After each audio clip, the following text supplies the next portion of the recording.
दोस्तों, आज हम पृथ्वी के आंतरिक संरचना के बारे में जानेंगे। चूंकि पृथ्वी का आंतरिक भाग अदृश्य है, इसलिए पृथ्वी के आंतरिक संरचना के बारे में प्राप्त जानकारी अप्रत्यक्ष प्रमाणों जैसे घनत्व, तापमान, ज्वालामुखी उद्गार तथा भूकंप इत्यादि पर निर्भर है। इन प्रमाणों के आधार पर ही कई भूगोलवेताओं द्वारा पृथ्वी के आंतरिक संरचना को समझने का प्रयास किया गया है, जिसमें स्वेस महोदय ने इसे 3 भागों में बांटा है। सियाल सबसे ऊपरी परत है, जो सिलिका और एल्यूमीनियम से मिलकर बना है, जिसका औसत घनत्व 2.9 है। सीमा सियाल के बाद सीमा की परत पाई जाती है। यह सिलिका तथा मैग्नीशियम से मिलकर बनी है। इसका औसत घनत्व 2.9 से 4.7 है। निफे यह पृथ्वी की तीसरी और अंतिम परत है। यह निकेल और फेरियम से मिलकर बना है। इसका घनत्व 11 है। इसके अलावा कई विद्वानों ने भी पृथ्वी के आंतरिक संरचना के बारे में अपना अपना विचार दिया है, लेकिन वर्तमान में वैज्ञानिकों ने प्राकृतिक और मानवकृत जैसे आणविक परीक्षण से विस्फोट, बमों से विस्फोट, भूकंप की लहरों की गति तथा उनके भ्रमण पथ का अध्ययन के आधार पर इसे 3 मंडलों में बांटा है।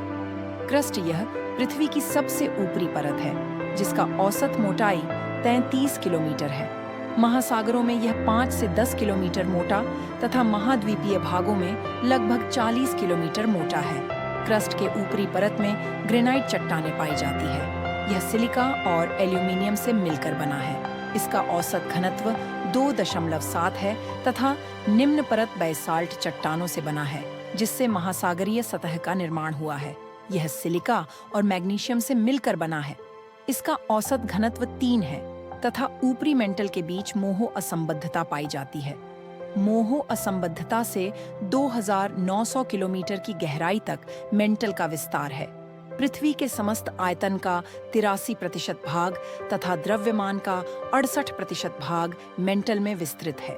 ऊपरी मेंटल में इसका घनत्व 3 से 3.5 तक तथा निम्न भाग का घनत्व 4.5 से 5.5 है। कोर यह पृथ्वी की सबसे आंतरिक परत है। इसका विस्तार 2900 किलोमीटर से 6371 किलोमीटर यानी पृथ्वी के केंद्र तक है। यह निकेल और फेरियम से मिलकर बना है, इसीलिए इसे निफे भी कहते हैं।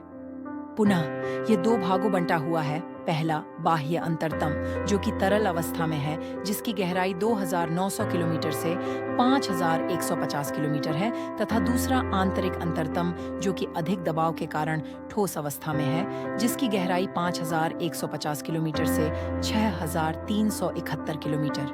कोर का घनत्व 13 है। कोर का आयतन समस्त पृथ्वी के आयतन का 16% तथा द्रव्यमान 32% है। तो दोस्तों, आज का हमारा विषय कैसा लगा, हमें जरूर बताएं। धन्यवाद।